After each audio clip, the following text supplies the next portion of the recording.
The ultrasound image glowed on the phone screen like a small miracle caught in grayscale static, and for a moment, Sarah Martinez forgot how to breathe. She stood frozen in the doorway of her sister's kitchen, watching Claire's husband, David, scroll through what should have been the most private moment of Sarah's life. The baby, her baby, was there on his phone, a tiny constellation of limbs and heartbeat, dated 3 days ago from Dr. Petersen's office. David? Sarah's voice cracked like ice splitting on a winter lake. What is that? David's thumb froze over the screen. His shoulders tensed beneath his navy polo shirt, the same shirt Claire had bought him for his birthday last month, back when Sarah still believed her sister's marriage was built on something other than lies. The kitchen smelled of vanilla candles and fresh coffee, the same homey scents that had always made Sarah feel welcome in this house. Now they seemed cloying, suffocating. Sarah, David's phone clattered onto the marble countertop, the sound sharp and final. I can explain. But Sarah was already seeing too much, understanding too much. The way David's eyes darted toward the stairs where Claire's voice drifted down, humming the same lullaby their mother used to sing, the way his wedding ring caught the morning light, a thin band that suddenly seemed like the heaviest thing in the room, the way her ultrasound, her precious first glimpse of the child she'd dreamed of for 8 years, sat on his phone like it belonged there. How do you have this? Sarah stepped closer, her bare feet silent on the cold tile.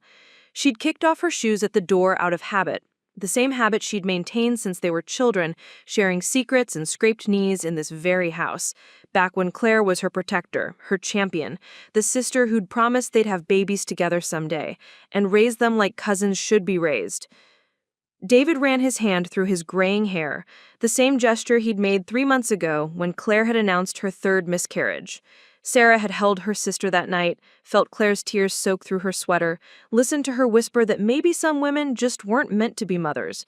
Sarah had whispered back that their time would come, that they'd figure it out together. She'd meant it then, every word. "Your doctor," David said quietly, his voice barely audible over the hum of the refrigerator. "Dr. Petersen. He's been my colleague for 15 years. We went to medical school together."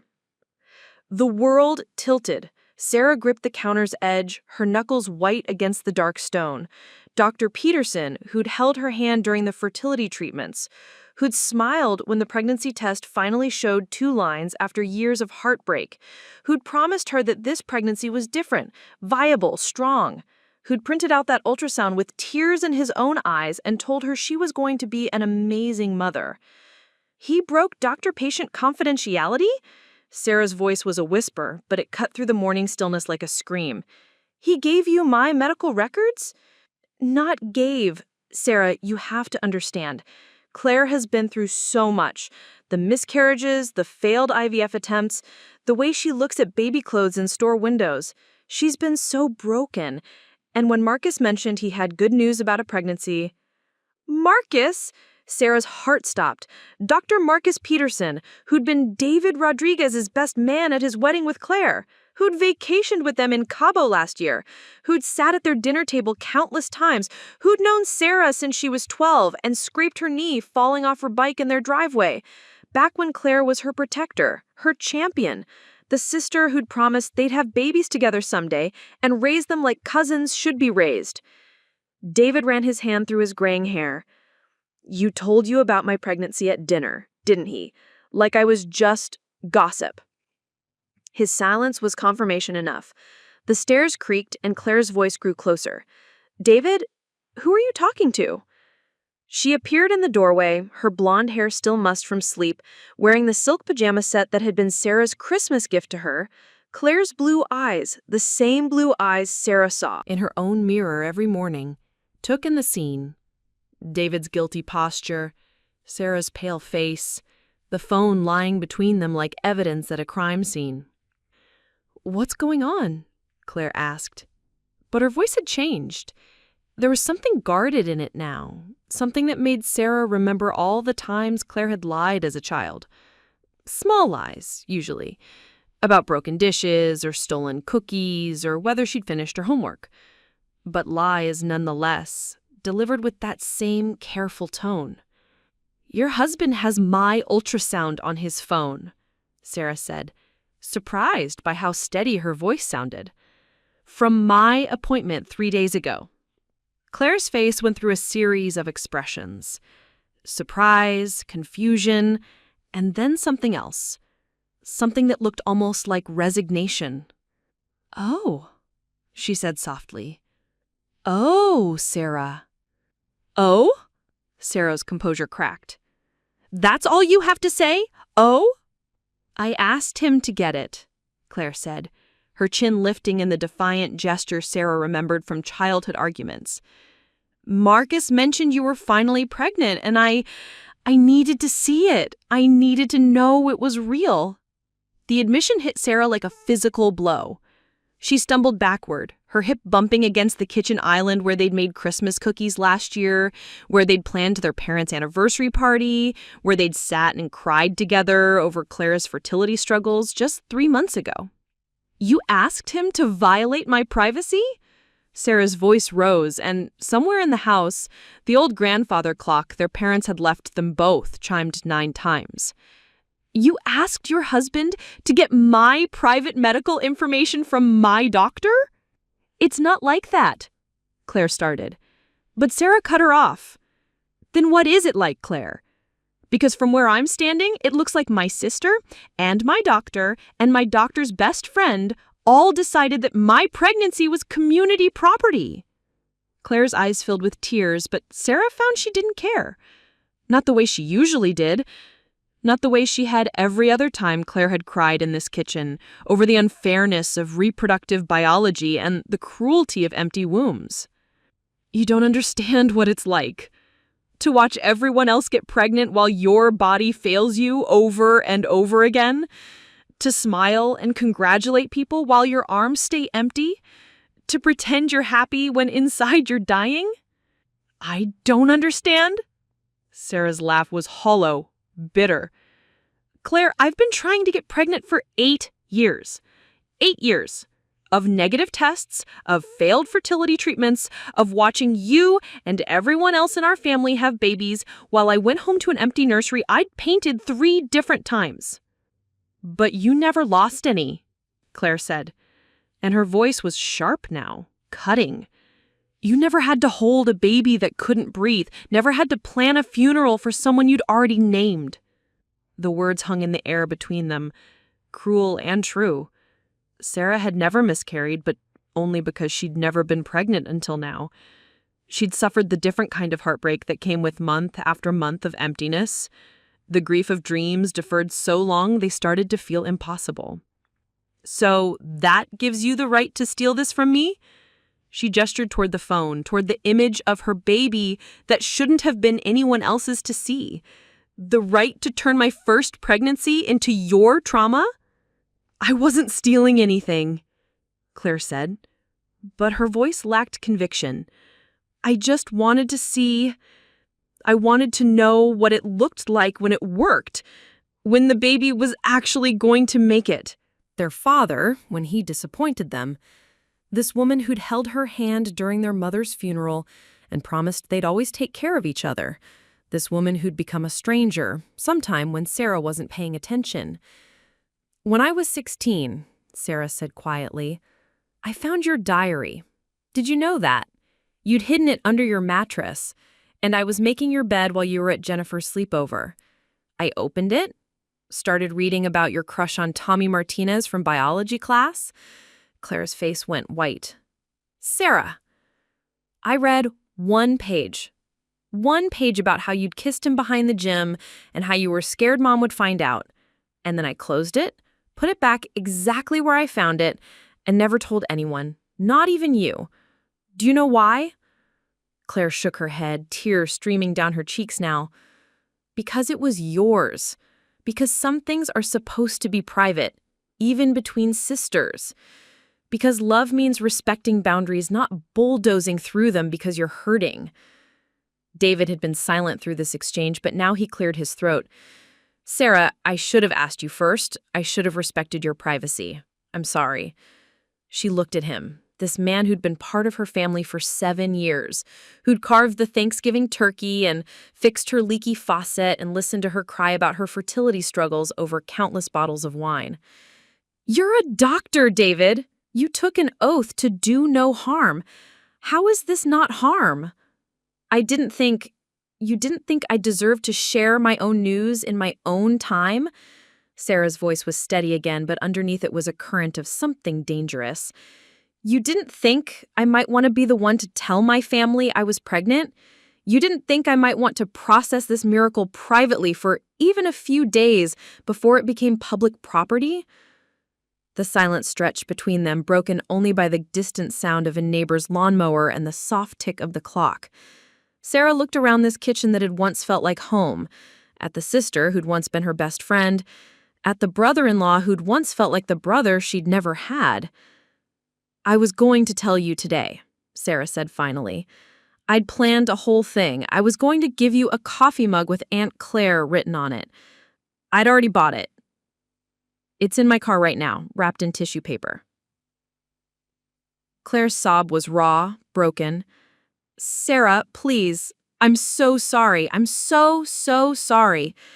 But Sarah was already backing toward the door, already reaching for her purse, already planning her escape from this place, where her most precious secret had been traded like currency between men who should have protected it. "Where are you going?" Claire called after her. She paused in the doorway where their father had marked their heights every year until they moved out. "I don't know," she said honestly. "But I need to figure out how to be happy about this pregnancy again, and I can't do that here."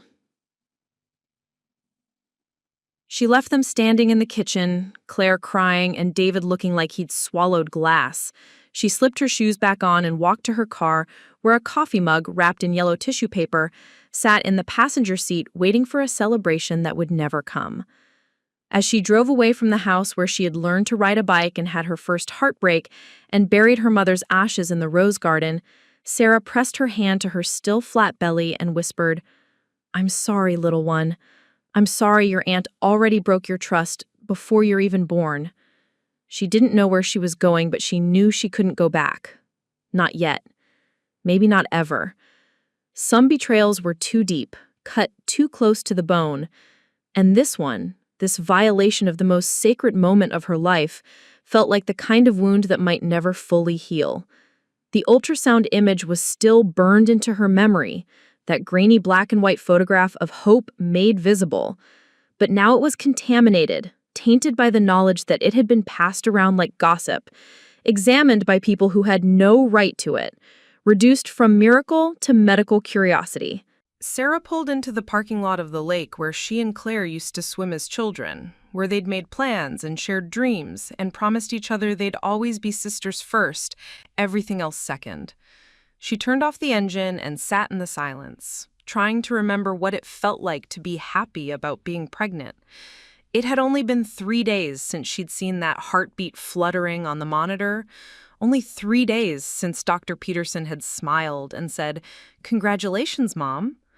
3 days since her whole world had shifted on its axis, since she'd finally gotten the news she'd been waiting 8 years to hear. Now she wondered if she'd ever get that pure joy back, or if it would always be colored by this betrayal, this violation, this reminder that even the people who loved her most could hurt her in ways she'd never imagined possible. Sarah sat in her car by the lake for 3 hours, watching the water ripple under the October breeze and trying to piece together the fragments of her shattered morning. The coffee mug still sat in the passenger seat, mocking her with its cheerful yellow bow and the excitement she'd felt when she bought it at the little gift shop downtown. She'd imagined Claire's face when she opened it, the squeal of surprise, the tears of joy. She'd imagined them planning the nursery together, shopping for tiny clothes, debating names over Sunday brunch. Instead, she sat alone with the knowledge that her pregnancy had become a conspiracy, her joy stolen before she'd even had a chance to fully claim it. When her phone buzzed with its 7th call from Claire, Sarah finally drove home to her small cottage on Maple Street, the house she'd bought after her divorce 3 years ago. It was a modest place, with blue shutters and a garden she'd never quite managed to master, but it was hers. Every creaking floorboard, every drafty window, every stubborn door that stuck in the humidity, it all belonged to her alone. She'd painted the spare bedroom 3 times over the years. First in soft yellow when she'd been married to Tom and they were not trying but not preventing pregnancy. Then in sage green when she'd started fertility treatments and needed something calming to look at during the 2-week waits between procedures. Finally, 2 years ago, she'd painted it white and turned it into a home office, telling herself she was being practical, realistic, mature. Now she stood in the doorway of that white room, one hand pressed to her belly, wondering if she should buy yellow paint again. The house felt different knowing she was pregnant. Every corner seemed to whisper with possibility. A high chair by the kitchen window, safety gates at the top of the stairs, toys scattered across the hardwood floors she'd refinished herself. For 8 years, these had been painful fantasies. Now they were planning considerations. Sarah made herself a cup of chamomile tea and sat at her kitchen table, the same table where she'd signed her divorce papers and her first mortgage documents and her enrollment forms for graduate school. This table had seen her through every major decision of her adult life, and now she needed it to help her process the biggest decision yet: what to do about Claire. Her phone buzzed again. This time it wasn't Claire, but their cousin Maria, who lived 2 states away and had always been the family mediator. The text was simple. Claire called. She's devastated. Can we talk? Sarah stared at the message for a long time before responding, not today. Maybe not this week. Maria's reply came immediately. I get it, but she loves you. David too. People make mistakes. Some mistakes are bigger than others, Sarah typed back, then deleted it. Instead, she wrote, I know they love me. That's what makes this so hard. She set the phone aside and walked through her house, really looking at it for the first time in months. The living room with its overstuffed reading chair and floor-to-ceiling bookshelves. The kitchen with its cheerful yellow curtains and herb garden on the windowsill. The bathroom. She'd taken dozens of pregnancy tests over the years, each one a small death, each negative result another month of hope deferred. This house had been her sanctuary during the hardest years of her life: the divorce, the fertility struggles, the loneliness that came with being the only unmarried, childless woman at family gatherings. She'd learned to be content here, to find joy in small things: the perfect cup of coffee on Sunday mornings, the satisfaction of a well-tended garden, the pleasure of reading late into the night without apologizing to anyone. But she'd also learned to be careful with hope, to protect her heart from the kind of devastating disappointment that came with wanting something too much. She'd built walls around her dreams, and now she realized she didn't know how to tear them down. Sarah spent the afternoon doing mundane things: laundry, grocery shopping, paying bills, while her mind churned with questions she couldn't answer. Should she forgive Claire? Should she report Dr. Petersen for breaking patient confidentiality? Should she find a new doctor? Start over with someone who didn't treat her medical information like cocktail party conversation? At the grocery store, she found herself standing in the baby aisle without realizing how she'd gotten there. Tiny bottles and soft blankets and packages of newborn diapers surrounded her like promises waiting to be kept. An older woman pushed her cart past, a grandmotherly type with silver hair and kind eyes. How far along are you, dear? The woman asked, gesturing at Sarah's hand, which was resting protectively on her stomach. 12 weeks, Sarah lied, then immediately felt guilty. She was barely 8 weeks along, still in the danger zone where anything could go wrong. But saying it out loud, admitting she was pregnant to a stranger, felt like reclaiming something that had been taken from her. Oh, how wonderful! Is this your first? Yes. This time the word came easier. There is nothing like it, the woman said, her face lighting up. I remember when I was expecting my first, I couldn't sleep for weeks, not from nausea or discomfort, just from pure excitement. I'd lie awake planning everything: what I'd teach them, how I'd protect them, what kind of mother I wanted to be. I've been doing the same thing. You'll be wonderful, the stranger said, with the casual confidence of someone who'd lived long enough to recognize something true. I can tell. You have that glow about you. After the woman walked away, she bought a small package of newborn onesies, white ones with tiny elephants on them. She told herself it was practical, that every baby needed basic clothes, that it didn't mean anything. But as she held the soft cotton in her hands, she felt something shift inside her chest, a loosening of the protective walls she'd built, a tentative reaching toward joy. That evening, she called her best friend, Jenny, who lived in Portland and had 3 kids of her own. Jenny had been Sarah's college roommate, the maid of honor at her wedding, the friend who'd sent care packages during the worst of the fertility treatments. If anyone would understand the complexity of what had happened, it would be Jenny. "I need to tell you something," Sarah said when Jenny picked up on the second ring. "Please tell me it's good news for once, because I just spent 2 hours helping Madison with her science project on volcanoes, and I could use some adult conversation. I'm pregnant." The sound of dishes stopped. Sarah. "Oh my God. Sarah, how far along? When did you find out? Are you okay? Are you happy?" The questions tumbled out in Jenny's typical rapid-fire style, and Sarah found herself laughing for the first time all day. "Slow down. I'm 8 weeks along. I found out 3 days ago, and yes, I'm happy, or I was. It's complicated." She told Jenny everything about the ultrasound, about Claire and David and Dr. Petersen, about the violation of trust that had turned her miracle into a betrayal. Jenny listened without interrupting, the way she'd learned to do during all those years of Sarah's fertility struggles. "Jesus," Jenny said when Sarah finished. That's really fucked up, Sarah. I'm so sorry." "Thank you for saying that. I was starting to wonder if I was overreacting." "You're not overreacting. Your sister and your doctor and your brother-in-law all decided your private medical information was fair game. That's not overreacting territory. That's lawsuit territory." Sarah had been thinking the same thing, but hearing it from Jenny made it feel more real. "I keep going back and forth. Part of me wants to report Dr. Petersen to the medical board. Part of me wants to cut Claire out of my life entirely. And part of me just wants to pretend none of this happened and go back to being excited about being pregnant."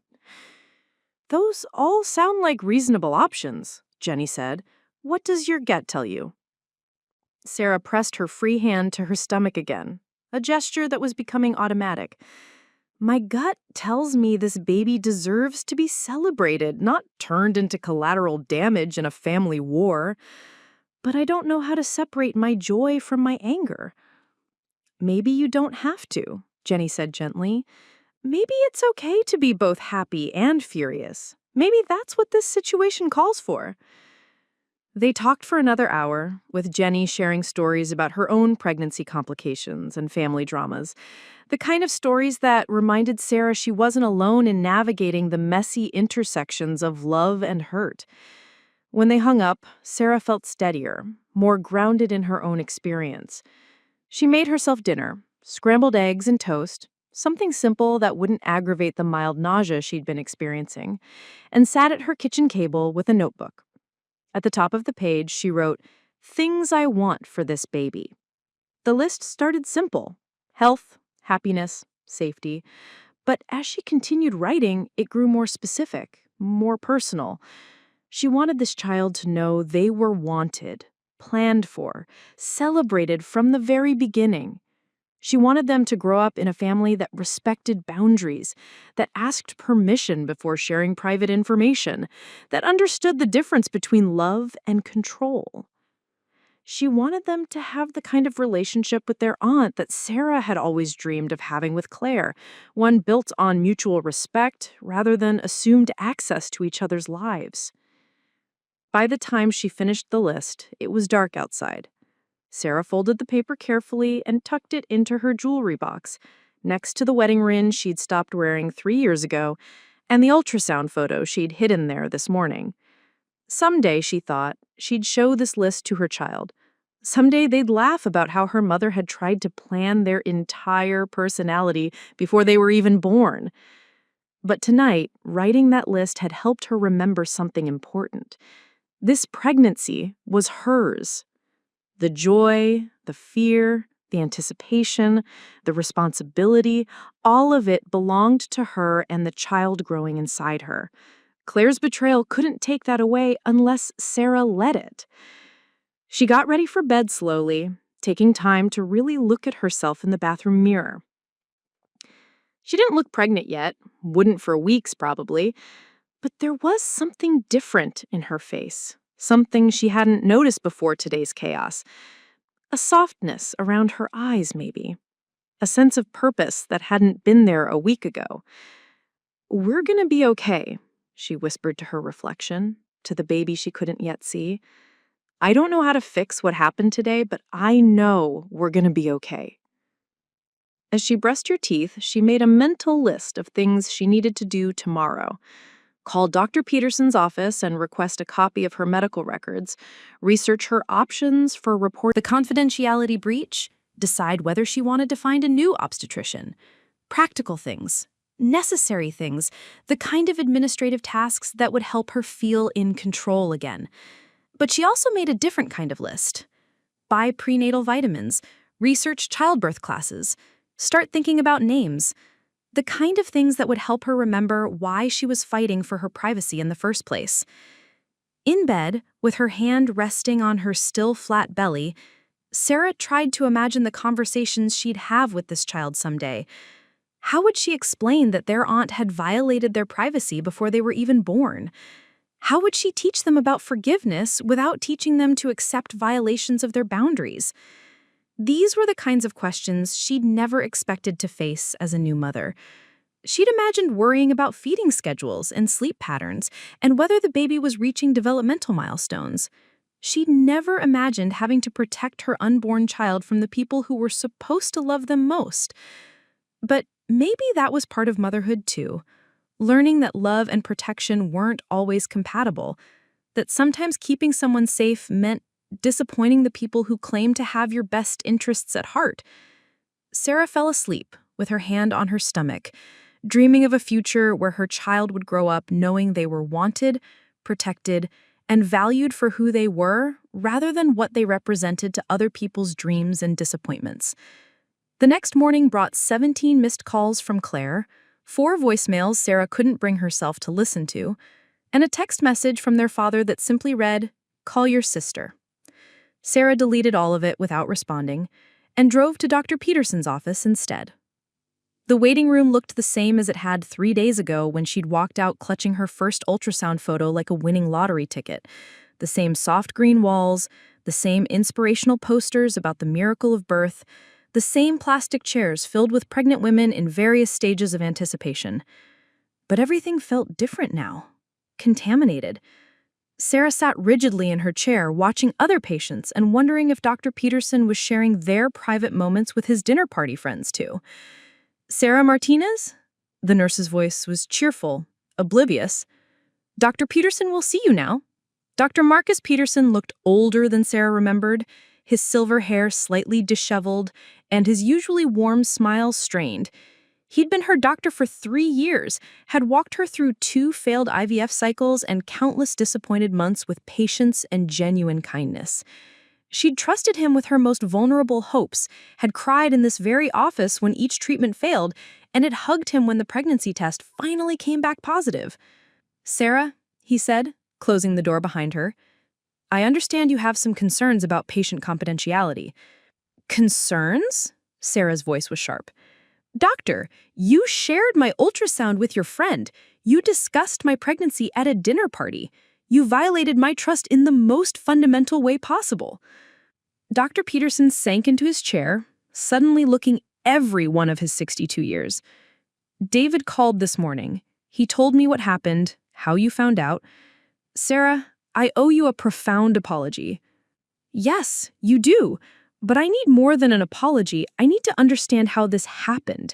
I need to know if my medical information is going to end up as gossip at every social event you attend." The doctor rubbed his temples, a gesture he'd seen him make during difficult conversations about test results and treatment options. "It was completely inappropriate. David and I were having dinner last week, and he was telling me about Claire's latest miscarriage, how devastated she's been.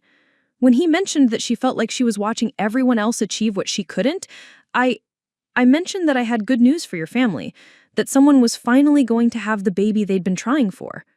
You said my name? Yes, I said your name. And David asked if you told Claire yet, and I said I didn't think so, that you'd seem to want some time to process it privately. And then Dr. Petersen's voice trailed off. And then he asked you to send him the ultrasound? He said Claire needed hope, that seeing proof of a viable pregnancy in your family might help her believe it could happen for her too. He said you were going to tell her anyway, that this would just help prepare her for the good news. Sarah felt something cold and sharp settle in her chest. And you believed that was your decision to make? No, I didn't. But David is my oldest friend, and he's been watching his wife suffer for 3 years. When he asked me to help give her something positive to focus on, Dr. Petersen shook his head. I sent the image before I really thought about what I was doing. The moment I hit send, I knew it was wrong. But you didn't try to fix it. You didn't call me to explain or apologize.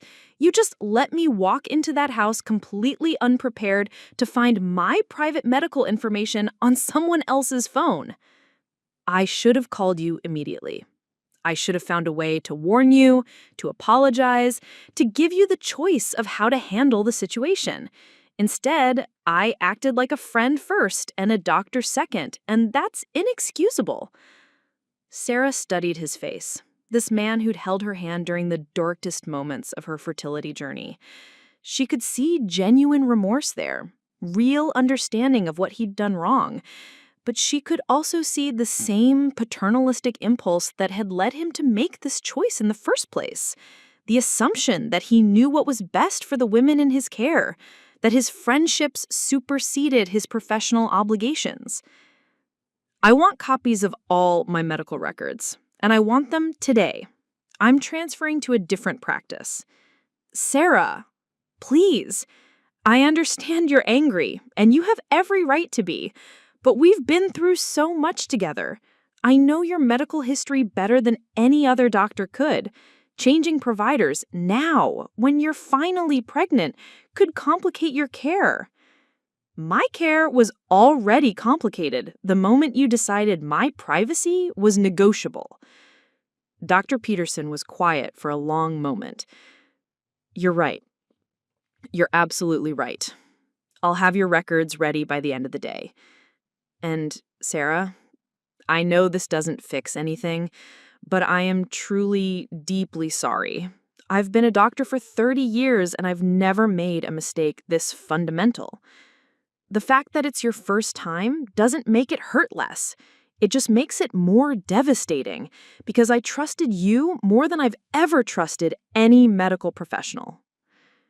As she walked out of the office where she'd received the best news of her life just 4 days ago, Sarah felt something she'd never experienced before, a deep cellular understanding of how quickly trust could be shattered, how permanent the damage could be even when the betrayal was unintentional.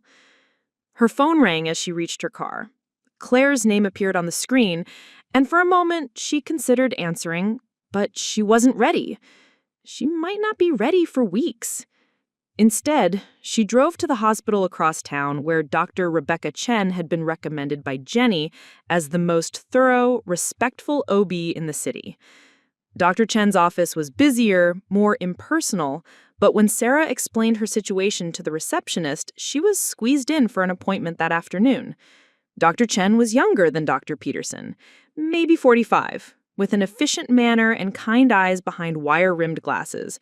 She listened to Sarah's story without interrupting, asked precise questions about her medical history, and made careful notes in her file. I'll need to order some blood work to confirm where we are with hormone levels, Dr. Chen said. And I'd like to schedule another ultrasound for next week, just to establish a baseline with our equipment. But from what you've described, everything sounds normal for 8 weeks gestation. What about the confidentiality breach? Sarah asked. Is there anything I should do to protect my records here? We take patient privacy very seriously. Your medical information will only be shared with people you specifically authorize, and we document every request. If anyone contacts us claiming to be authorized to receive your records, we'll verify with you directly before releasing anything. It was a small comfort, but a real one. Sarah scheduled her appointments and drove home feeling slightly more in control of her situation. That evening, Maria called. "I'm coming down for the weekend," she announced without preamble. "Claire is worried you're going to cut her out of your life entirely, and honestly, Sarah, I'm worried about the same thing." "Maybe that's what needs to happen," Sarah said, surprising herself with how calm she sounded. "No, it's not. You two have been fighting and making up since you were in diapers. This is just bigger than your usual sister drama." "This isn't sister drama, Maria. This is a fundamental violation of trust. Claire asked her husband to obtain my private medical records without my permission. That's not the same as borrowing my favorite sweater without asking." "I know it's not. But she's also been struggling with infertility for 3 years, and she's not thinking clearly. Grief makes people do stupid things." "Grief doesn't justify betrayal," Sarah said. But she could hear the doubt creeping into her voice. Maria had always been good at finding the gray areas in family conflicts, at helping everyone see the other person's perspective. "No, it doesn't justify it, but it might explain it. And explanations can be the first step toward forgiveness." After they hung up, Sarah found herself thinking about Claire's grief in a way she hadn't before. She'd been so focused on her own violation, her own hurt, that she hadn't really considered what desperation might have driven Claire to make such a terrible request. Not that understanding it made it acceptable, but maybe it made it human. Sarah spent the weekend researching her options for filing a complaint against Dr. Petersen with the state medical board. The process was more complex than she had expected, requiring detailed documentation and formal statements. She printed out the forms and read through them carefully, trying to decide if pursuing legal action would help her heal or just prolong the hurt. On Sunday morning, she was working in her garden, something that always helped her think, when Claire's car pulled into her driveway. Her first instinct was to go inside, to hide until her sister gave up and left. But something held her in place, her hands still buried in the soil around her tomato plants. Claire approached slowly, like someone approaching a wounded animal. She was dressed casually, in jeans and an old sweater, her hair pulled back in a messy ponytail. She looked like she hadn't slept in days. "I know you don't want to see me," Claire said, stopping several feet away. "But I couldn't stop thinking about what you said yesterday, about respecting boundaries, about the diary." Sarah kept her hands in the dirt, focusing on the feel of soil under her fingernails, rather than the pain in her sister's voice. "What about it?" "I remembered that day, when I came home from Jennifer's sleepover and found my diary exactly where I had left it, but somehow I knew someone had touched it. I was so paranoid I started keeping it in different places, writing fake entries to test whether anyone was reading it." "I only read 1 page." "I know, but I never knew that. I spent months thinking someone was violating my privacy, reading my most private thoughts. It made me feel exposed, vulnerable, like I couldn't trust anyone with my secrets." Claire's voice broke slightly. "I made you feel that way about your pregnancy, about the most important secret you've ever had." Sarah finally looked up, her hands still buried in the soil. Claire's face was streaked with tears, her eyes red-rimmed and swollen. "Yes, you did. I can't take it back. I can't undo what I asked David to do or make Dr. Petersen unshare that information. But I need you to know that I understand now what I took from you. The joy, the privacy, the right to share your news when and how you wanted to. I stole all of that because I was so consumed by my own pain that I couldn't see past it." A neighbor's dog barked in the distance, and somewhere down the street, someone was mowing their lawn. Normal Sunday sounds in a world that no longer felt normal to Sarah. "Why?" Sarah asked. "Why did you need to see my ultrasound so badly that you were willing to violate my trust to get it?" Claire sat down heavily on the garden bench their father had built for their mother years ago.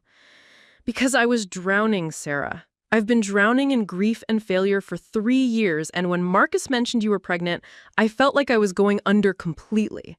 Everyone else gets to be happy, while I get to plan funerals for babies who never breathed.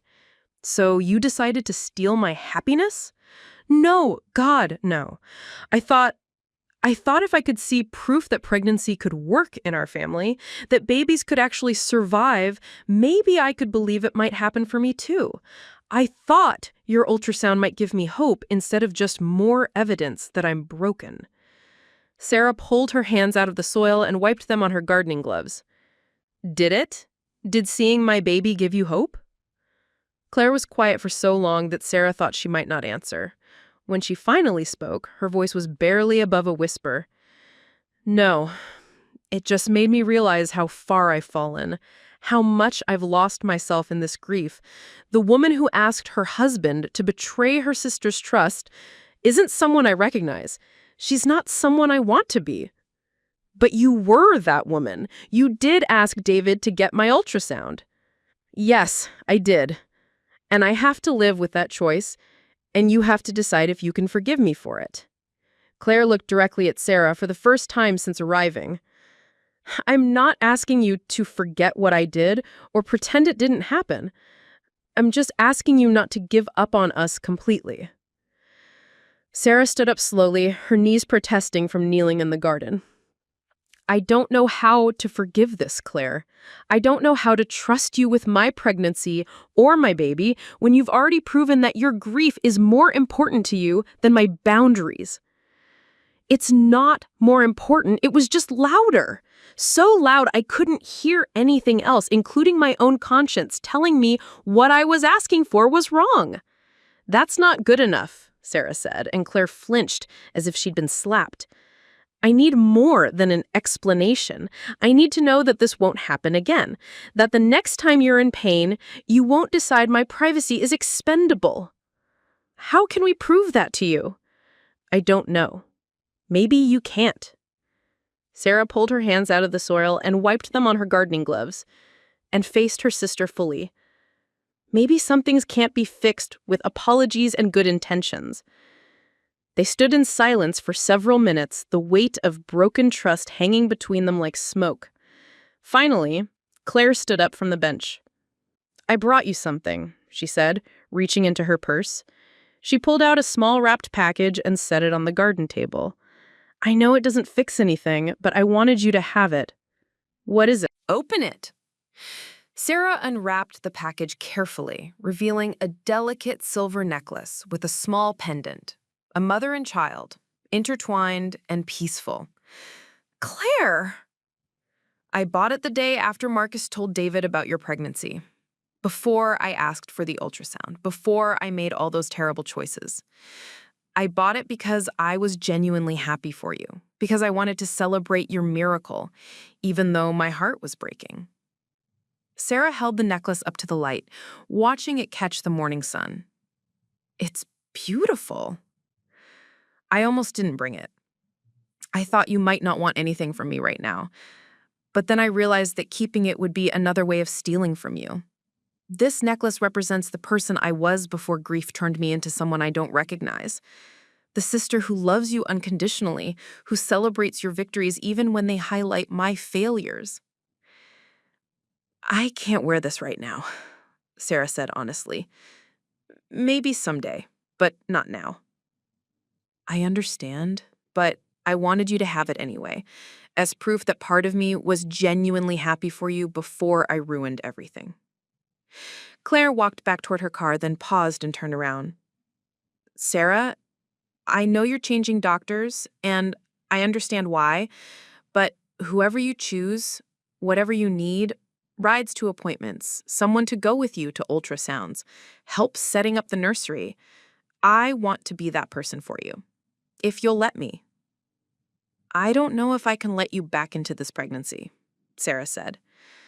I don't know if I can trust you to be happy for me without making it about your own pain. Then let me earn it back. However long it takes, whatever I need to do, let me prove that I can be the sister and aunt you and this baby deserve. After Claire left, Sarah sat in her garden holding the necklace and trying to sort through the complicated tangle of emotions in her chest. Anger was still there, sharp and justified, but underneath it was something softer.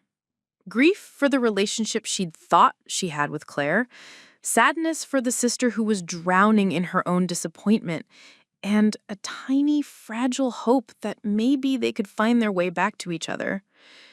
That afternoon, she called Maria back. "I saw Claire this morning. How did it go?" "Honestly, I don't know. She apologized and it felt genuine, but I still don't know how to trust her again." Maybe trust isn't something you rebuild all at once. Maybe it's something you rebuild in small increments, one choice at a time. What if she hurts me again? What if the next time she's in pain, she decides my boundaries don't matter? Then you'll deal with it then. But Sarah, Claire has been your sister for 34 years. One terrible mistake doesn't erase 3 decades of love and loyalty. Doesn't it? How do I know this wasn't who she always was and I just never saw it before? Maria was quiet for a moment. "Do you remember when you were going through your divorce and Claire drove 8 hours through a snowstorm to be with you? She didn't ask if you needed her or wait for an invitation. She just showed up because you were hurting." Sarah did remember. Claire had arrived at her door with wine and chocolate and the kind of fierce protectiveness that had gotten them both in trouble as children. Or when you had that allergic reaction to the fertility medication and ended up in the emergency room. Claire left work in the middle of a huge presentation to be with you. She held your hand while they gave you epinephrine and stayed all night even though you were completely fine after an hour. I remember that too. That's who Claire really is. This person who violated your trust, who let her grief override her love for you. That's who grief turned her into.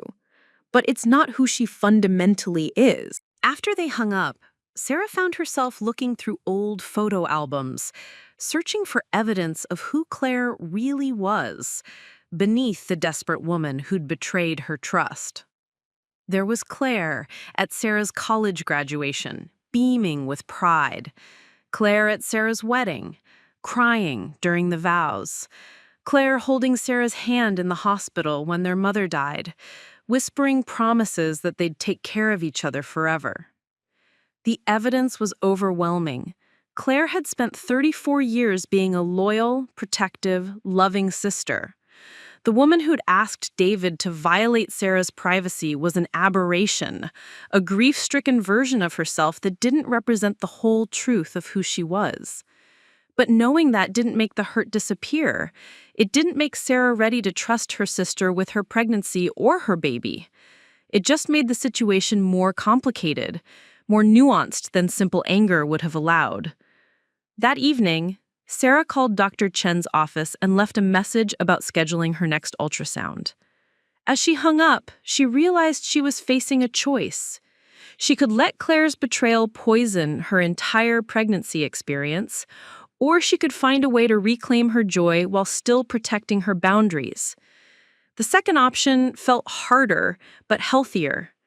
It meant forgiving without forgetting, loving without being naive, protecting her baby while not cutting them off from family entirely. Sarah placed the silver necklace in her jewelry box next to the ultrasound photo and the list she'd written about what she wanted for her child. Someday, she thought, she might be ready to wear it.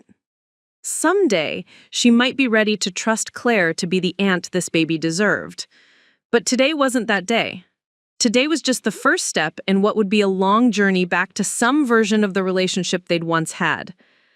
3 weeks passed in careful silence.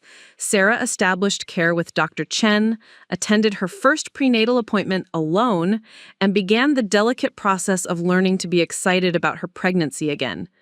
The nausea had intensified, which Dr. Chen assured her was a good sign, and Sarah found herself oddly grateful for the daily reminder that something miraculous was happening inside her body. Claire respected the boundaries Sarah had set, limiting contact to brief text messages, asking how she was feeling, and offering help if needed. Sarah usually responded with one-word answers. Fine. Tired. Good. She wasn't ready for more, but she wasn't ready to cut contact entirely either. Then David called. "Sarah? I know you probably don't want to hear from me, but something's happened that I think you need to know about." Sarah was sitting in her kitchen, eating saltine crackers and trying to keep down her morning tea. The sound of David's voice brought back all the anger and betrayal she'd been working to process. "What?" "Dr. Petersen is being investigated by the medical board. Someone filed a complaint about patient confidentiality violations." Sarah set down her crackers carefully. "Who filed the complaint?" "I don't know for sure, but Sarah, I think you should know that Claire didn't ask me to get your ultrasound. I asked him for it." The world went very still. "What?" "Claire never knew I contacted Marcus. She never asked me to get your medical information. When she saw the ultrasound on my phone, she was as shocked as you were." Sarah's hand tightened around her phone. "But she told me she asked you to get it. She lied to protect me. When she saw how upset you were, how betrayed you felt, she decided it would be easier for you to hate her than to hate me. She thought she could handle losing your trust better than I could." The kitchen seemed to tilt around Sarah. "That doesn't make sense. Why would you lie about that?" "Because I was ashamed. Because I knew what I'd done was unforgivable. And when Claire offered to take the blame, I let her. I stood there and watched you hate your sister for something I did, and I said nothing." Sarah stood up abruptly, pacing to the window where she could see her neighbor hanging laundry on the line. Normal life continuing, while her world reorganized itself around this new information. "Why are you telling me this now?" "Because the medical board investigator called me yesterday. They want to interview me about what happened, and I have to tell the truth, which means everyone's going to know that Claire didn't do what you think she did." "How could you let me believe she betrayed me? How could you watch her apologize for something you did?" David's voice was thick with shame. "Because I'm a coward. Because I knew that if you understood what really happened, you'd realize that I'm the one who can't be trusted, that I'm the one who violated your privacy, because I couldn't bear to watch my wife suffer anymore." Sarah sank back into her chair, her mind racing. "Tell me exactly what happened. All of it. Don't leave anything out." "I was at dinner with Marcus 3 weeks ago. I'd been drinking, which isn't an excuse, but it's context. He mentioned that he had good news for your family, that someone was finally pregnant. When he said it was you, I asked if you'd told Claire yet. He said no, that you seemed to want some time to process privately." David paused, and Sarah could hear him breathing heavily on the other end of the line. "I should have left it alone. But Sarah, you have to understand. Claire has been destroying herself over the miscarriages. She cries every night. She can't be around pregnant women or babies. She's become a ghost of herself, and I didn't know how to help her." "So you decided to help her by violating my privacy?" "I convinced myself that seeing proof of a successful pregnancy in the family might give her hope, that if she could see your ultrasound, she might believe pregnancy could work for her too. I told Marcus that you were going to tell her anyway, that this would just help prepare her for the good news." Sarah closed her eyes, remembering Claire's face when she'd seen the ultrasound on David's phone. The shock, the confusion, the way she'd immediately taken responsibility for something she hadn't done. "When Claire saw the ultrasound on your phone, she didn't know where it came from?" "She had no idea. She thought maybe you'd sent it to me, or that Marcus had shared it as a friend excited about good news. When you got so upset, when you accused her of asking me to get it, she realized what must have happened, and instead of throwing me under the bus, she decided to protect me. By letting me think she was the one who betrayed me? She said you'd forgive her eventually because you're sisters, but that you might never forgive me because I'm just the brother-in-law who proved he couldn't be trusted with sensitive information. She said she could live with you being angry at her, but she couldn't live with being the reason you lost faith in me." Sarah thought about all the nights she'd spent angry at Claire, all the ways she'd questioned their relationship, all the trust she'd rebuilt around the assumption that her sister had been capable of such a fundamental betrayal. "This changes everything," she whispered. "I know. And Sarah, I've been researching patient confidentiality laws. What I asked Marcus to do, what he did, it's not just unethical, it could be illegal. If the medical board finds him guilty of violating HIPAA regulations, he could lose his license. Good, Sarah said, surprised by the venom in her voice. He should lose his license, and you should face consequences too. I know, I'm prepared for that, but I wanted you to know the truth before the investigation makes it public. I wanted you to understand that Claire has been protecting me this whole time, not betraying you. After David hung up, Sarah sat in her kitchen, staring at the phone, trying to process this new version of events. Everything she'd believed about the situation had been wrong. Claire hadn't betrayed her. Claire had sacrificed herself to protect her husband, had let Sarah hate her to spare David from consequences he richly deserved. Sarah's first instinct was to call Claire immediately, to apologize, to try to undo 3 weeks of coldness and distance. But as she picked up her phone, she realized the situation was actually more complicated than that. Yes, Claire had been protecting David, but she'd also lied to Sarah repeatedly, had let her believe something that wasn't true, had manipulated the situation just as surely as David had. Instead of calling Claire, Sarah drove to Maria's apartment across town.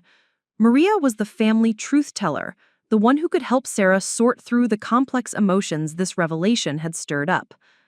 Claire didn't do it, Sarah said the moment Maria opened her door. David did everything, and Claire has been protecting him.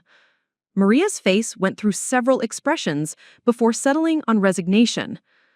I wondered about that. You wondered? How could you wonder and not tell me? Because I didn't know for sure, and because Claire begged me not to interfere. She said she could handle your anger better than David could losing your trust completely. Sarah followed Maria into her living room where coffee was already brewing and tissues were within easy reach. Maria had always been prepared for family crises. How long have you known? I suspected from the beginning. It didn't sound like Claire to ask for someone else's medical records, but it sounded exactly like David to try to fix Claire's pain in the most misguided way possible. Sarah sank onto Maria's couch, exhausted by the emotional whiplash of the past month. So Claire has been letting me hate her for something she didn't do, which is its own kind of betrayal. Maybe not the betrayal you thought it was, but still a betrayal. She decided what you could and couldn't know handling. She manipulated the truth to protect someone else, even when it meant hurting you. But she was trying to protect her marriage. Yes, and she was trying to protect David from facing the full consequences of what he'd done. Noble motivations, maybe, but the result was the same. She lied to you repeatedly and let you suffer based on false information. Sarah accepted a cup of coffee and tried to think clearly through the tangle of emotions in her chest. Relief that Claire hadn't actually betrayed her. Anger that David had let her believe her sister was capable of such a violation. Hurt that Claire had lied to her for weeks. Confusion about how to move forward with relationships that had been built on false foundations. What do I do now? You decide what kind of relationships you want to have with both of them, Maria said. David violated your privacy and then let you blame Claire for it. Claire lied to you to protect him, even though it meant destroying her relationship with you. Both of them prioritized other things over honesty with you. But Claire was trying to protect her marriage, and David was trying to protect his wife from grief. Everyone had understandable motivations, Sarah. That doesn't make their choices okay. Sarah spent the afternoon at Maria's, talking through the implications of this new information. By evening, she felt ready to confront both David and Claire directly. She called David first. I want to meet with you and Claire together, tomorrow, at your house. Sarah, I understand if you never want to see me again. Tomorrow, 7 o'clock. Be there. She hung up before he could respond. The next evening, Sarah stood in the same kitchen where this whole nightmare had started a month ago. David and Claire sat at the kitchen table like children called before the principal, their faces anxious and guilty. I know the truth now, she said without preamble. I know that David is the one who got my ultrasound from Dr. Petersen.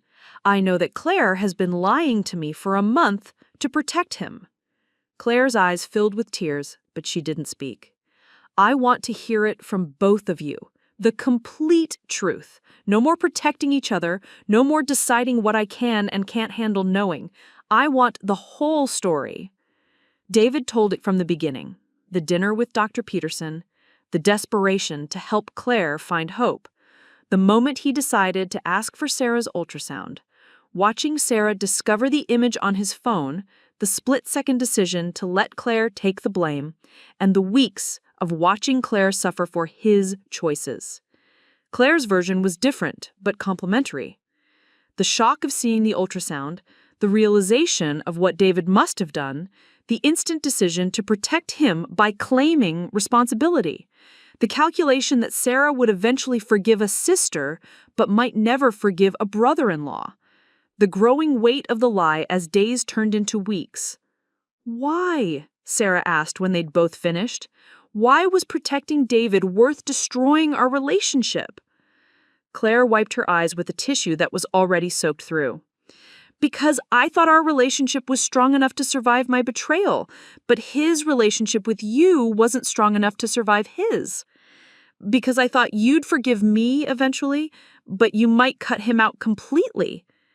And because, David added quietly, she loves me enough to sacrifice herself to save me from the consequences of my own terrible choices. Sarah looked at these two people who'd been part of her family for years, who'd shared holidays and birthdays and the intimate details of daily life. Do you understand what you've both done to me? David, you violated my privacy and then let me blame Claire for it. Claire, you lied to me repeatedly and manipulated my emotions to protect your husband. You both decided that your relationship with each other was more important than honesty with me. That's not how we thought about it, Claire protested. But that's how you acted. For a month, I've been struggling to forgive you for something you didn't even do, while the person who actually wronged me sat in this kitchen and accepted my gratitude for his apology. The silence that followed was heavy with shame and recognition. She could see that they both understood, finally, the full scope of what their choices had cost them. What happens now? David asked. Now you both face the real consequences of your choices, Sarah said. David, you're going to cooperate fully with the medical board investigation. You're going to tell them exactly what you did and why, and you're going to accept whatever punishment they recommend. David nodded. I've already decided to do that. And Claire, you're going to stop protecting people from the consequences of their actions. You're going to stop deciding what other people can and can't handle knowing. You're going to choose honesty, even when it's harder than lies. I will, Claire whispered. I don't know if I can trust either of you right now, Sarah continued. David, you've proven that you'll violate my privacy when you think you have good reasons. Claire, you've proven that you'll lie to me to protect other people. Those aren't small character flaws. They're fundamental issues with how you treat people you claim to love. What can we do to earn your trust back? Claire asked. Sarah pressed her hand to her belly, where her baby was growing stronger every day. In 2 weeks, she'd be 12 weeks along, past the danger zone where miscarriage was most likely. Soon, she'd start showing, start feeling movements, start making the pregnancy real in all the ways that mattered. I don't know yet, she said honestly. But I know that earning it back will take a lot longer than breaking it did. And I know that this baby deserves to be surrounded by people who tell the truth, even when it's uncomfortable. As Sarah left the house that night, she felt something she hadn't expected. Relief. Not forgiveness, not yet, but the relief that comes with finally understanding the truth. The betrayal still hurt, but at least now she knew exactly what she was forgiving, exactly what she was choosing to move past. The real work of rebuilding these relationships was just beginning. 6 months later, Sarah stood in the nursery she'd finally allowed herself to finish, one hand on her rounded belly where the baby, a girl she'd learned at the 20-week ultrasound, was practicing what felt like gymnastics routines. The room was painted a soft lavender with white furniture and a mobile of silver stars that caught the afternoon light. On the bookshelf sat the ultrasound photos from Dr. Chen's office, properly framed and displayed with pride. The medical board investigation had concluded 3 months ago. Dr. Petersen lost his license for 6 months and was required to complete ethics training before resuming practice. David received a formal censure for his role in the privacy violation and was required to complete additional HIPAA training at the hospital where he worked. The consequences were real, but not career-ending, which Sarah found herself grateful for despite everything. Claire had attended therapy twice a week since the revelation, working through both her grief over the miscarriages and her tendency to protect others at the expense of honesty. She'd started a support group for women experiencing pregnancy loss, channeling her pain into something that helped others rather than destroyed relationships. The rebuilding of trust had been slow, measured in small gestures and consistent choices rather than grand gestures or dramatic declarations. Claire had asked permission before sharing any news about Sarah's pregnancy with family members. David had voluntarily removed himself from any conversations about Sarah's medical care, even casual ones. Both of them had attended Sarah's 20-week ultrasound appointment, not in the room, but in the waiting area, ready to celebrate when she emerged with good news about the baby's health. "How's she doing in there?" Jenny asked, entering the nursery with a gift bag and a smile. She'd flown in from Portland for Sarah's baby shower, which was happening in an hour in the backyard. "Still training for the Olympics?" "I think she's going to be a soccer player, or a dancer, or possibly a martial arts expert. Have you picked a name yet?" Sarah smiled, resting both hands on her belly. Luna Rose Martinez. Luna, Jenny repeated, testing the sound. I love it. Celestial and beautiful. Claire suggested it, actually. She said it meant moon and that the baby would be the light in my darkest sky. Sarah's voice caught slightly on the words. It felt right. The backyard was transformed when they went downstairs. White and yellow streamers hung from the oak tree their father had planted when Claire was born. Tables covered in cheerful tablecloths held gifts and flowers, and a banner reading, Welcome Luna, stretched between 2 fence posts. Claire had organized everything, had spent weeks planning the perfect celebration for a niece she was desperate to love properly. 30 women filled the space. Family, friends, coworkers, and neighbors who'd watched Sarah's journey toward motherhood with invested hearts. Maria served as the unofficial hostess, making sure everyone had drinks and directing the gift opening with military precision. Sarah's mother-in-law from her marriage to Tom had even come, bringing a hand-knitted blanket and stories about what Sarah had been like as a young bride. Speech, someone called when Sarah finished opening gifts, and the crowd took up the chant until Sarah stood up, slightly overwhelmed by the sea of faces looking at her with such love and anticipation. I don't know what to say, Sarah began, her voice carrying across the suddenly quiet yard. 8 months ago, I didn't know if I'd ever be a mother. I'd almost given up hope, almost convinced myself that it wasn't meant to happen for me. She paused, looking around at the faces of the women who'd supported her through the hardest years of her life. But somehow, this little girl found her way to me, and now I can't imagine my life without her. Can't imagine the person I was before she existed. Sarah's eyes found Claire, who was standing near the back of the group with tears streaming down her face. Pregnancy isn't just about the baby growing inside you. It's about learning who you want to be as a mother, who you want your child to become, what kind of family you want to build around them. She pressed her hand to her belly, feeling Luna respond with a gentle kick. I want Luna to grow up knowing she's wanted, celebrated, and protected. I want her to know that love means respecting boundaries, that trust is something precious that should never be taken lightly, and that mistakes can be forgiven but should never be forgotten. I want her to have aunts who will teach her about resilience, and cousins who will be her first friends, and a community of women who will show her what strength looks like. Sarah's voice grew stronger as she continued. I want her to know that family isn't just about blood. It's about the people who choose to love you even when you're difficult, who choose to grow with you even when growth is painful. As the afternoon wore on, Sarah found herself watching Claire interact with the other guests, noticed how her sister had changed in the months since the ultrasound incident. There was a groundedness to Claire now that hadn't been there before, a willingness to be vulnerable about her struggles without letting them consume her completely. She's different, Maria observed, following Sarah's gaze to where Claire was showing Jenny photos from her support group meetings. Therapy has been good for her. It has. She told me last week that she's thinking about trying fertility treatments again, but this time with a different mindset, more focused on healing than just achieving pregnancy. And how do you feel about that?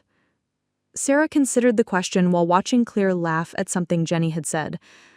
I hope it works for her, I really do, but I also hope she can find happiness even if it doesn't. As the party wound down and guests began to leave, Claire approached Sarah with a small wrapped box. I have one more gift for you, something I wanted to give you privately. Inside the box was the silver necklace Claire had brought to Sarah's house months ago, the one with the mother and child pendant, but now it had been modified. A second, smaller pendant hung beside the first, this one engraved with Luna in delicate script. I had it customized. I wanted you to have something that celebrated both of you, something that honored the relationship you're already building with her. Sarah lifted the necklace from the box, feeling the weight of silver and symbolism in her palm. It's beautiful, Claire. Thank you. I know you couldn't wear it before. I understood why, but I hoped that maybe someday I can wear it now, Sarah said, fastening the clasp around her neck. The pendants settled against her chest, warm from her skin, and somehow perfectly weighted. I'd like to wear it now. Claire helped Sarah clean up after the party, and they worked in comfortable silence, punctuated by easy conversation about the gifts Sarah had received and the plans she was making for Luna's arrival. It felt almost normal, almost like the relationship they'd had before everything fell apart. Sarah, Claire said as they folded the last of the tablecloths, I need to tell you something. Sarah tensed slightly, conditioned now to expect revelations when Claire used that particular tone. David and I are separating. What? Claire, no, why?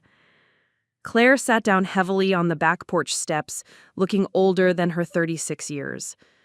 Because what happened with your ultrasound wasn't an isolated incident.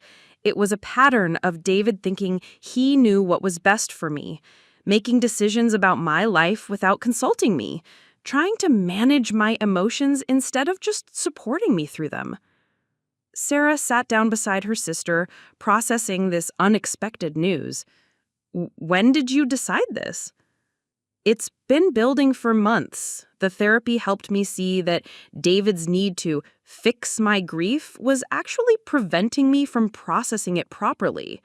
He was so focused on making me feel better that he never gave me space to feel bad, to work through the pain in my own time. And the ultrasound thing? Was him deciding that seeing your baby would heal me without asking if that's what I wanted or needed. Just like he'd been making decisions about my fertility treatments, my social activities, my emotional responses for 3 years.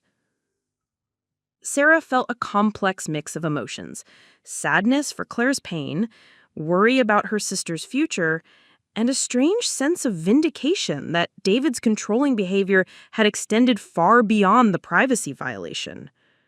Are you okay? Claire was quiet for a long moment, watching the sun set behind the neighbor's fence. I think I will be. For the first time in years, I feel like I'm making my own choices about my life instead of having them made for me. It's scary, but it's also liberating. Where will you live? I'm moving into the apartment above Maria's garage next month. It's small, but it's mine.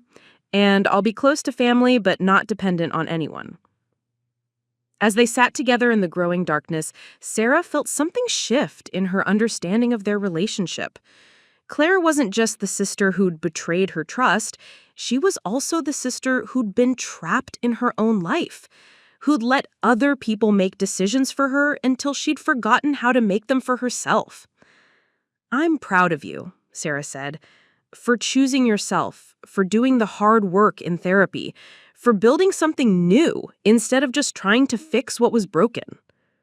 I'm proud of you, too, for setting boundaries, for protecting Luna even before she was born, for teaching me what real love looks like." 2 weeks later, Sarah went into labor 3 weeks early. Luna arrived at 2:47 in the morning, weighing 6 pounds and 2 ounces, with dark hair and lungs that announced her arrival. Entire maternity ward. Claire was the first person Sarah called after the delivery, and she arrived at the hospital with flowers and tears and a fierce protectiveness that reminded Sarah of their childhood. "She's perfect," Claire whispered, holding Luna for the first time while Sarah watched from the hospital bed. "She's absolutely perfect." "Do you want to be her godmother?" Sarah asked. "I know things have been complicated between us, but I can't imagine anyone else in that role." Claire's eyes filled with tears as she looked down at Luna's sleeping face. "Are you sure? After everything that happened?" "Because of everything that happened. You've proven that you can grow, that you can choose honesty even when it's hard, that you can love someone without trying to control their story. Those are exactly the qualities I want Luna to learn." 6 months after Luna's birth, Sarah stood in her living room watching Claire teach Luna how to clap her hands, marveling at how naturally her sister had taken to being an aunt. Claire came over twice a week to help with babysitting, but more than that, she'd become Luna's champion, her fierce protector, the person who documented every milestone and celebrated every small achievement. "She's going to be clapping on her own soon," Claire said, guiding Luna's tiny hands together while the baby giggled with delight. "Look at that coordination." Sarah watched her daughter's face light up at Claire's attention and felt a deep gratitude for the relationship they'd built in the wake of so much pain. It wasn't the same relationship they'd had before. It was better, more honest, more intentional, built on choice rather than assumption. The divorce between Claire and David had been finalized 2 months earlier. David had moved to California for a fresh start, and while the transition had been difficult, Claire seemed lighter somehow, more herself than she'd been in years. She'd started dating someone new, a teacher named Marcus, who had no connection to their family drama, and who treated her with the kind of respectful partnership she'd never experienced before. "I have some news," Claire said, as she helped Sarah clean up after Luna's dinner. "I wanted to tell you before I told anyone else in the family." Sarah tensed slightly, still conditioned to expect difficult revelations from her sister. "I'm pregnant." The words hung in the air between them for a moment before Sarah fully processed what Claire had said. "You're pregnant? Claire, how far along?" 8 weeks. I found out yesterday." Claire's smile was radiant but cautious. "The doctor says everything looks normal so far, but you know how early it is." Sarah set down the dish towel she'd been holding and pulled her sister into a fierce hug. "I'm so happy for you. So happy. I wanted you to be the first to know because I learned from watching you that pregnancy should be celebrated from the moment you find out, not kept secret until you're safe. And because I wanted to share this joy with you the way I should have been able to share yours." They held each other in Sarah's kitchen while Luna played with her toys in the living room, two sisters who'd learned the hard way that love meant celebrating each other's victories without reservation, even when your own heart was breaking. "How do you feel? Are you scared?" "Terrified," Claire admitted, "but also hopeful in a way I haven't been in years. I think learning to be honest about my feelings, learning to ask for support instead of pretending I'm fine, I think that's going to make this pregnancy different." And Marcus. "He's over the moon. He's already talking about converting his spare bedroom into a nursery." Claire laughed, and the sound was pure joy. He's never been married before, never had kids. He's approaching all of this with such excitement and wonder, it's infectious. Sarah thought about the different paths their lives had taken, her own journey through divorce and single motherhood, Clara's journey through marriage dissolution and new love. They'd both found happiness, but in such different ways than they'd ever imagined. I want to be there for you this time, Sarah said, the way you've been there for Luna and me. I want to go to appointments with you if you want company, help you set up the nursery, be the support system you deserve. I'd love that. But Sarah, I also want you to know that I'm okay if this pregnancy doesn't work out. I mean, I'll be devastated, of course, but I won't be destroyed the way I was before. I've learned that my worth isn't tied to my ability to carry a pregnancy to term. It was such a profound shift from the Claire who'd been willing to violate Sarah's privacy for a glimpse of hope, and Sarah felt proud of the growth her sister had achieved. 2 years later, Sarah pushed Luna's stroller through the park where she and Claire used to play as children, watching her daughter point excitedly at every dog, bird, and flower they passed. At 2 years old, Luna was a chatterbox who narrated her entire world with the kind of fearless curiosity that reminded Sarah daily why motherhood was worth every sleepless night and anxious moment. "Mama doggy!" Luna squealed, straining against her stroller straps to get closer to a golden retriever playing fetch with its owner. "Yes, baby, that's a doggy. Can you say woof woof?" "Woof woof," Luna repeated with delight, clapping her hands in the gesture Claire had taught her as a baby. They were meeting Claire and her 8-month-old son, Gabriel, for their weekly playdate, a tradition that had started when Gabriel was born and had become one of the highlights of Sarah's week. Watching their children grow up together, seeing them develop the kind of close cousin relationship she and Claire had shared as kids, felt like a gift she'd never expected to receive. Claire was already at their usual spot by the playground, Gabriel sleeping peacefully in his carrier while she read a book. She looked up as Sarah approached, her face lighting up with the kind of genuine happiness that had taken years to return after everything they'd been through. "How's my favorite niece today?" Claire asked, unbuckling Luna from her stroller and lifting her up for a hug. "Aunt C, Aunt C." Luna wrapped her arms around Claire's neck with the unself-conscious affection of a child who'd never known a world where her aunt wasn't completely devoted to her. "And how's my favorite sister?" Claire asked, turning to Sarah with the easy warmth that characterized their relationship now. "Tired, but good. Luna discovered that she can climb out of her crib last night, so we had an adventure at 3 a.m. involving a toddler bed conversion and a lot of tears, mostly mine. Oh no, the jailbreak phase? Gabriel's not mobile enough for that yet, but I'm dreading it." They settled on a blanket while Luna immediately ran toward the slide. Her fearless energy was a constant source of both pride and anxiety for Sarah. Gabriel woke up as if sensing his cousin's excitement, and Claire lifted him from his carrier with the practiced efficiency of a mother who'd learned to trust her instincts. "He looks so much like Marcus," Sarah observed, noting Gabriel's dark hair and serious expression. "But he has your eyes." "Poor kid. Marcus keeps joking that he's going to need glasses before he starts kindergarten." Claire adjusted Gabriel's hat to protect him from the spring sun. "But seriously, he's such a good baby, so different than what I imagined motherhood would be like." Different how? Easier in some ways, harder in others. I thought I'd be anxious every moment, checking his breathing constantly, panicking about every little thing. And I did that for the first few weeks. But then I realized that the anxiety was just fear, wearing a different disguise. And I had to choose whether to let it consume this experience the way I'd let it consume everything else.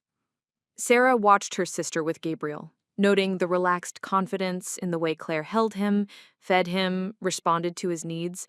It was such a contrast to the desperate, controlling woman who'd been willing to violate privacy for a glimpse of hope. "You're an amazing mother," Sarah said. "I hope you know that." I'm learning to believe it. Therapy helped. But honestly, watching you with Luna taught me more about what good mothering looks like than anything else. What do you mean? Claire shifted Gabriel to her other arm, her gaze following Luna as she navigated the playground with determined independence. The way you protect her without smothering her, the way you set boundaries for her while still encouraging her curiosity, The way you're raising her to be confident in her own worth instead of seeking validation from others. I'm making it up as I go along, just like every other parent. Maybe, but you're making it up from a place of security instead of fear. You know who you are, what you believe, what kind of person you want to raise. I spent so many years not knowing any of those things about myself. They sat in comfortable silence for a while, watching their children explore the world with the kind of uninhibited joy that adults spent decades trying to reclaim. Luna had made friends with another toddler at the swings, and they were engaged in the kind of parallel play that passed for deep friendship at their age. "I have something to tell you," Claire said, and Sarah's old instincts made her tense slightly, though she knew rationally that Claire's revelations these days tended to be positive ones. "Marcus and I are getting married." Sarah's face broke into a huge smile. "Claire, when? How did he propose? Why didn't you lead with this news?" "Last night, at home, after we put Gabriel to bed. Nothing fancy. He just said he couldn't imagine his life without us, and asked if I wanted to make it official. And I didn't lead with it because I wanted to enjoy a normal conversation with you first, before everything became about wedding planning and excitement." Sarah studied her sister's face, noting the quiet contentment there, the lack of frantic energy that had characterized Claire's first engagement to David. "How do you feel?" "Happy. Peaceful. Like this is exactly what's supposed to happen when it's supposed to happen." Claire smiled down at Gabriel, who was making the kind of adorable baby noises that made both women's hearts melt. "We're thinking about a small ceremony in the fall, maybe here in the park. Nothing elaborate, just family and close friends." "I'd love to help plan it, and Luna would make an excellent flower girl if you want her to be part of the ceremony. Actually, I was hoping you'd be my matron of honor, if you want to be." Sarah felt tears prick her eyes. After everything they'd been through, after all the trust that had been broken and rebuilt, being asked to stand beside Claire on her wedding day felt like the ultimate symbol of their restored relationship. "I would be honored, literally honored." 5 years later, Sarah stood in the kitchen of the house she'd bought 6 months earlier, a larger place with a yard big enough for Luna's bike and garden space for the vegetables they grew together each summer. Luna was 7 now, all long limbs and missing teeth, and endless questions about everything from why the sky was blue to whether fish had feelings. Mama, when is Aunt Claire getting here? Luna asked for the third time in 10 minutes, bouncing on her toes with excitement. She promised to bring the photo albums from when you were kids. Soon, baby. She'll be here soon. They were having a family dinner to celebrate Sarah's acceptance into a doctoral program in child development, a decision she'd made after years of watching Luna grow and wanting to understand more about how children learned, developed, and formed relationships. It felt like the natural evolution of everything motherhood had taught her about herself and the world. Claire arrived right on time, as she always did these days, with Gabriel in tow and a bag full of old photo albums their father had kept in his attic. At 5 years old, Gabriel was Luna's devoted shadow, following her around with the kind of hero worship that made Claire and Sarah laugh with recognition. "Cousin Luna!" Gabriel launched himself at Luna the moment he walked in the door, and she caught him in a hug that lifted him off his feet. "I missed you," Luna declared, even though they'd seen each other just 3 days earlier. "Want to see my new book about dolphins?" As the children disappeared into Luna's room, Claire and Sarah began preparing dinner together, a routine they'd developed over the years that felt as natural as breathing. They moved around each other in the kitchen with the kind of unconscious coordination that spoke to years of shared meals and mutual support. "How are you feeling about starting school again?" Claire asked, chopping vegetables for the salad while Sarah stirred the pasta sauce. "Nervous, but excited. It's been 15 years since I was a student. I'm worried I'll be the oldest person in every class." "You'll be the smartest person in every class," Claire said, with the fierce loyalty that had always characterized their relationship, even during its most difficult periods. "And you'll bring a perspective that none of the other students have." "What perspective is that?" "The perspective of someone who's actually raised a child, who understands development not just as theory, but as lived experience. The perspective of someone who's learned that the most important part of any relationship is how you handle the moments when things go wrong." Sarah paused in her stirring, considering her sister's words. It was true that everything she'd learned about trust, forgiveness, boundaries, and love had been deepened by the experience of raising Luna, but it had also been deepened by the experience of rebuilding her relationship with Claire, of learning that love could survive betrayal if both people were willing to do the hard work of growth and change. Marcus arrived as they were setting the table, bringing flowers for Sarah and the kind of easy, comfortable energy that had made him such a perfect addition to their family. He was the opposite of David in every way that mattered: direct instead of manipulative, supportive instead of controlling, honest even when the truth was uncomfortable. "Congratulations, Dr. Martinez-to-be," he said, presenting Sarah with a small wrapped gift, "for all the brilliant insights you're going to have." "You guys, this is too much. It's just graduate school." "It's not just anything," Claire protested. "It's you choosing to grow, to learn, to build expertise in something you're passionate about. It's you modeling for Luna that learning never stops, that it's never too late to pursue your dreams." As they sat around the dinner table, Sarah and Luna, Claire and Gabriel and Marcus, Sarah felt overwhelmed by gratitude for the family they'd built together. Not the family they'd started with, not the family they'd once expected to have, but the family they'd chosen to become through forgiveness and intention and love that had been tested and proven resilient. "I want to make a toast," Sarah said, raising her glass of wine, "to families that grow stronger through difficulty, to children who teach us as much as we teach them, and to second chances that turn out to be better than first chances ever were. To Mama going back to school," Luna added, raising her glass of milk with the solemnity of someone who understood that important moments deserved ceremony. "To the best sister and aunt in the world," Claire said, her eyes shiny with tears she didn't try to hide. "To the family we've chosen to be," Marcus concluded, and they all clinked glasses while the children giggled at the sound. 10 years later. Dr. Sarah Martinez stood at the podium in the university lecture hall, looking out at the sea of eager faces in her graduate seminar on family systems and child development. After earning her PhD and working for several years as a researcher, she'd been offered a teaching position that allowed her to share everything she learned about resilience, attachment, and the complex ways families heal from trauma. Today, we're going to talk about a concept that might seem counterintuitive: the idea that sometimes the relationships that hurt us most deeply are also the relationships that teach us the most about love. A student in the front row raised her hand. "Can you give us an example of what that looks like in practice?" She smiled, thinking of Luna, now 17 and applying to colleges, confident and kind and fiercely protective of the people she loved. Thinking of Gabriel, now 15 and showing signs of inheriting his mother's gift for bringing people together.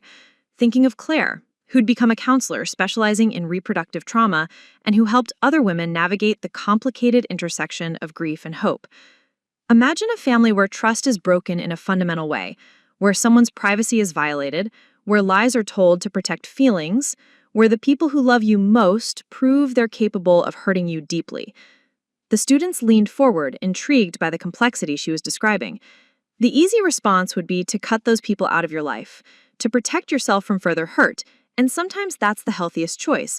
But sometimes, if the people involved are willing to do the hard work of growth and change, sometimes the relationship that emerges from that betrayal is stronger than what came before.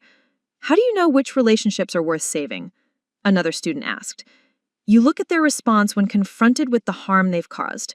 Do they make excuses or take responsibility? Do they try to minimize your pain or validate it? Do they change their behavior or repeat the same patterns?" Sarah thought about Claire's willingness to go to therapy, to examine her own patterns, to rebuild their relationship on a foundation of honesty rather than assumption. She thought about David, who'd eventually written her a letter taking full responsibility for his actions and asking for no forgiveness in return, just acknowledgement that he understood the harm he had caused. And, most importantly, you look at whether they prioritize your healing over their own comfort. Are they willing to sit with your anger, to give you space to process, to earn back trust incrementally rather than demanding immediate forgiveness? As the seminar ended and students filed out discussing the concepts in small groups, Sarah gathered her papers and thought about the evening ahead.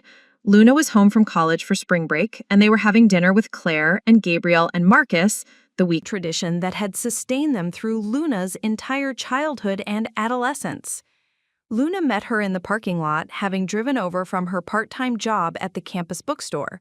At 17, she was taller than Sarah, with her father's dark hair and her mother's determined chin, but she'd inherited something uniquely her own, a kind of fierce compassion that made her an advocate for anyone she perceived as vulnerable. "How was class?" Luna asked as they drove home together. "Good. I talked about our family today." "The ultrasound thing?" "Among other things."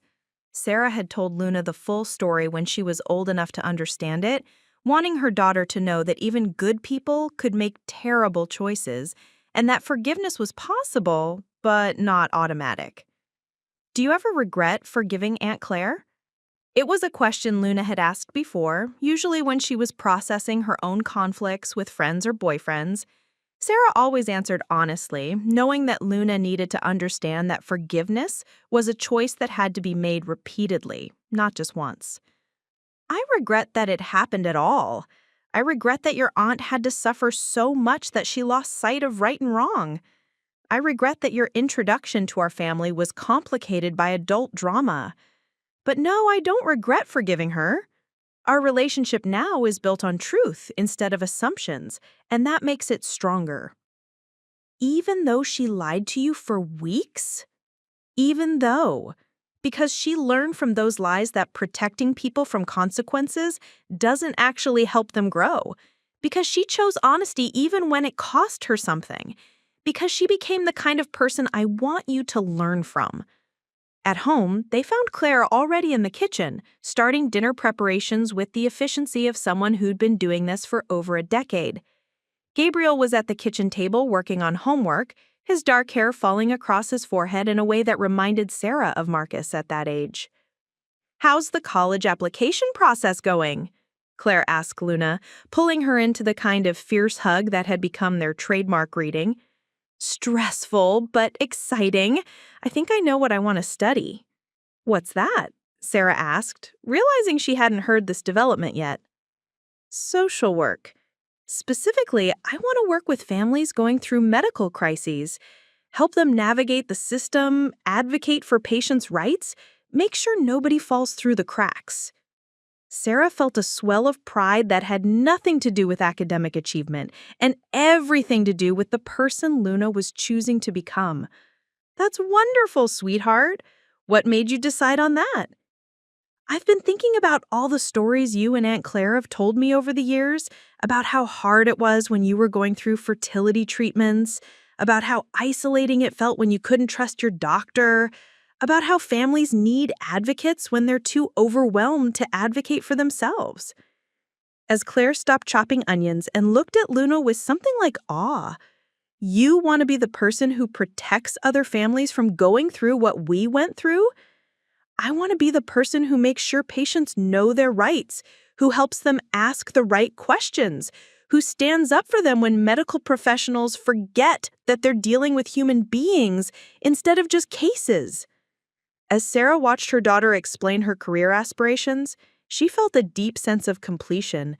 Luna had grown up watching the adults in her life make mistakes, face consequences, and choose growth over defensiveness. She'd learned that love meant Protecting people's autonomy rather than controlling their choices, that trust was something precious that required constant tending.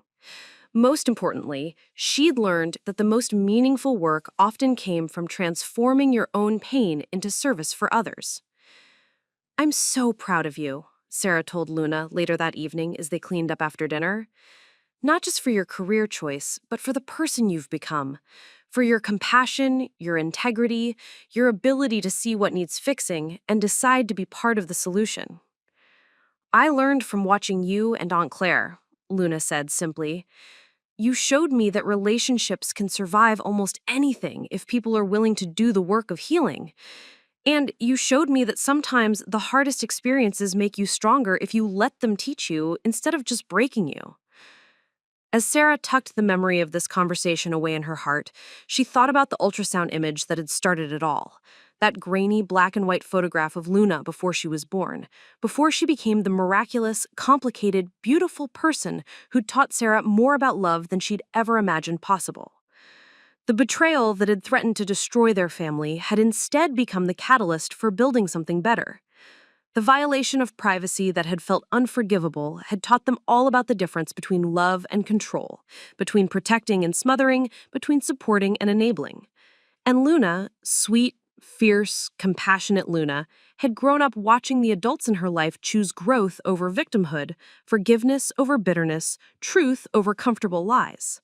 She'd learned that families were built not just on blood, but on choice, not just on love, but on respect, not just on forgiveness, but on accountability. 15 years later, Sarah stood in the hospital room holding her first grandchild, Luna's daughter Sophia, while Luna slept peacefully in the bed nearby.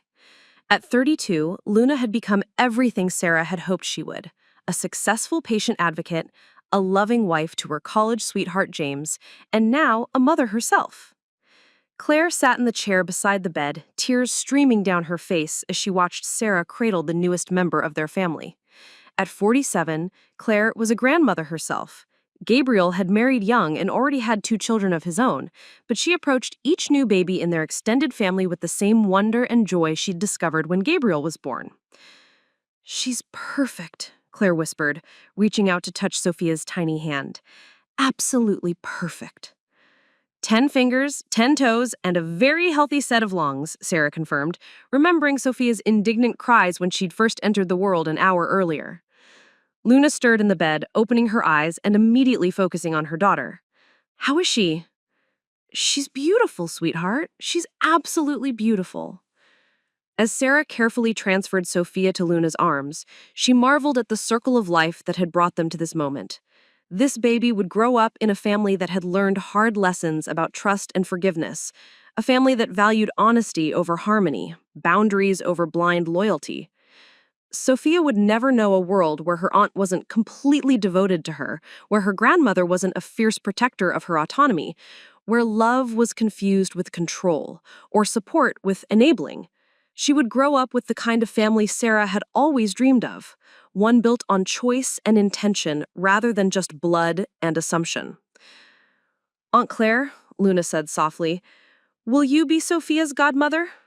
It was the same question Sarah had asked Claire 15 years earlier, and it carried the same weight of forgiveness and trust, the same promise of new beginnings built on hard-won wisdom. "I would be honored," Claire said, her voice thick with emotion. "I would be absolutely honored." As Sarah watched her sister hold her granddaughter for the first time, she thought about the ultrasound image that had started their journey toward this moment. That violation of privacy that had felt like the end of the world had actually been the beginning of something better. A family that had learned to love each other not despite their flaws, but because of their willingness to grow beyond them. Sophia would grow up knowing that she was wanted, celebrated, and protected. She would learn that trust was precious and that love meant respecting boundaries. She would see that families could survive almost anything if people were willing to do the hard work of healing.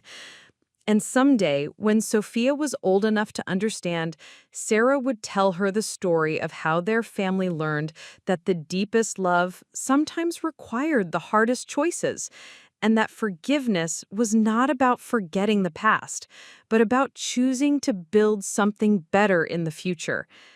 "Welcome to the world, little one," Sarah whispered to her granddaughter. "Welcome to a family that will love you fiercely and honestly, that will protect your autonomy while celebrating your existence, that will show you every day what it means to choose love over fear." As the afternoon sun streamed through the hospital window, 3 generations of women sat together in peaceful contentment: grandmother, mother, aunt, and baby. Each one a testament to the power of forgiveness, the strength of chosen family, and the miraculous way that broken trust could be rebuilt into something even more beautiful than what came before. The journey that had started with a betrayed confidence and a violated boundary had led them here, to this moment of pure joy and possibility. And as Sarah looked around at the faces of the people she loved most in the world, she knew with absolute certainty that every painful step had been worth taking. Sophia stirred in Luna's arms, opening eyes that seemed to look directly at Sarah with the kind of ancient wisdom that newborns sometimes carried. And in that gaze, Sarah saw the future, a future where love would be defined by respect rather than control, where boundaries would be honored rather than violated, where trust would be earned rather than assumed. It was everything she had ever wanted for her family, and it had grown from the ashes of everything that had once seemed unforgivable.